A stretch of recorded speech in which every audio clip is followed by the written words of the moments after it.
Hello everybody. Today we're going to be talking about vector resolution. Now, vector resolution is very similar to our last topic of vector addition. In fact, they are opposites of each other. Where vector addition is taking two or more vectors and making one large vector, one sum of the two vectors. Instead, with vector resolution, what we're going to do is going to take one large vector and break it down into simpler parts. Now, this will allow us to do easier math for some vector problems that require us to pay attention to the different sides independently, and we'll see what that means in the next couple of days. But for right now, we're just learning the skill of taking a single vector and breaking it into its two parts. Now, we're going to be using this throughout the year because vectors are going to be used throughout the entire year. Lots of physical quantities are vectors, they have direction, and we have to pay attention to that. Now, let's look at when we're resolving vectors. So if we have a vector like this, pointed up to the northeast, some random angle like this, what we're going to be doing to this vector is we're going to be breaking it down into two different sections. And that section is going to be a east-west section and then a north-south section. Something along these lines. So it's a little bit of, it takes some getting used to, but what we're doing is we're making a right triangle out of the vector that we drew. And what I did is I basically followed a north, south, east, west axis, and I drew an arrow. Let me just get my laser pointer. And I drew an arrow starting from the back of where this arrow starts, drawing it completely straight to the east. So there's just no up, no down, completely straight to the east, up until when this arrow stopped. So you can see I stopped it at the point of this arrow when that one stops. And it takes a little getting used to, but we'll get pretty familiar with making this type of drawing. And then I drew an arrow starting from the tail of that arrow, or I'm sorry, the tip of this arrow, and I drew it up to where the final arrow meets. And what I've done here is I made a right triangle. And using a right triangle to break it up will allow us to do things like sine, cosine, will allow us to use a squared plus b squared equals c squared, equations like that, which is why we like breaking it up into right triangles. Now, I would like to point out that the choice is yours, and you could have drawn an arrow over here, straight up to the point where it's up, and then draw an arrow to the right. Either or, they're the same arrows. They're both the same direction and the same magnitude, the same length. Doesn't matter which one you start with. Much like vector addition, when we had to move arrows around, it doesn't matter which one you move. So we often don't have to really worry about how we resolve vectors as long as we're making that right triangle out of it. Now, let's look at the process mathematically. Let's say that I had a vector that was representing 25 meters per second, and it was 35 degrees west of north. So we have north up here, and it's 35 degrees west of it. How would we break this down into two simpler parts, and how would we do it mathematically?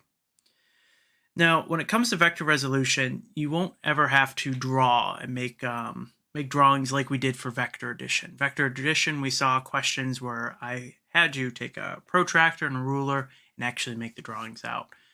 Vector resolution does not have the same type of questions.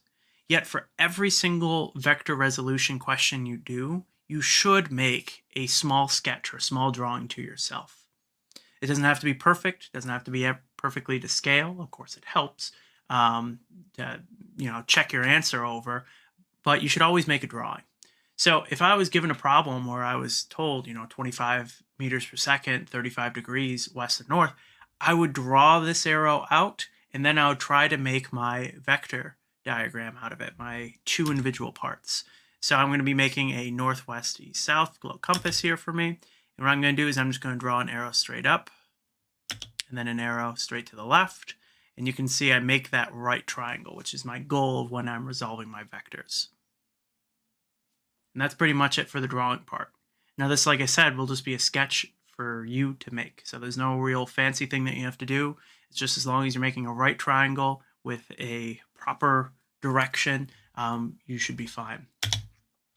Now, when it comes to a vector resolution question, they'll ask us to find the components of the vector.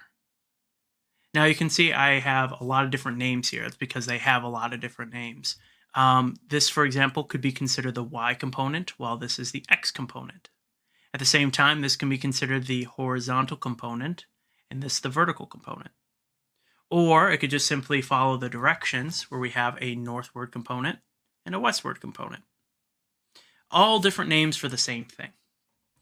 So a lot of questions will ask us to find either one or both of these components. And when we deal with questions of two-dimensional motion, we're going to need to find both of these components. So let's go on how we're going to do it. We're going to be using a little bit of trigonometry. Now, everyone's first jump, when I say trigonometry, they get all worried because of all the fancy things you had to do in trig class. But what we're going to be doing is the bare minimum, the bare basics of what trig includes, which is just how to use sine, cosine, and tan. Now, when we get into class, we're going to be working on a review sheet just to practice this, because I know it might have been a while since you've used these things, but I'm just going to jump through, do one right now. I also have a question where you're going to have to use them at the end of this video, but again, it's your first look, so if you don't get that question right, it's no big deal. So let's take a look. So I'm trying to find this side of my component right here, the x side, the horizontal side, or the west side, whatever you want to call it. So in order to do this, I'm going to have to use sine, because sine has opposite over hypotenuse. I know what my hypotenuse is, and I'm trying to find this vector, the opposite vector. Now I know that I have a 35-degree angle, so I'm going to plug that into theta. My opposite is what I'm trying to find, my x component, so I replace that with an x. And my hypotenuse is the 25 meters per second. I solve for x by multiplying both sides by 25, and I get my answer of 14.34 meters per second. Now, a lot of people, when they see the sine of 35, they freak out. They're like, oh, what do I have to do again? You know, is it some complicated thing? No, you're just in your calculator, you're making sure you're in degrees, and you're simply plugging in sine of 35. That's it. No extra complicated thing for it for when dealing with sine. Now, for the y component, or the vertical component, or the northward component, whatever you want to call it, we're going to be doing the same thing, except with cosine. Ooh, I should put y over here, but no big deal. The cosine is adjacent, which is what I'm looking for, over hypotenuse. Now, since we already know this side, you could have also have used tan as well and used the angle that or the measurement that we just found to find the new one. But I just like using cosine. So adjacent over hypotenuse. My hypotenuse is still the 25 meters per second. My angle is still 35. The only difference here is I'm using cosine instead of sine. And I get 20.48 meters per second. Obviously, I'm not paying attention to sig figs right now.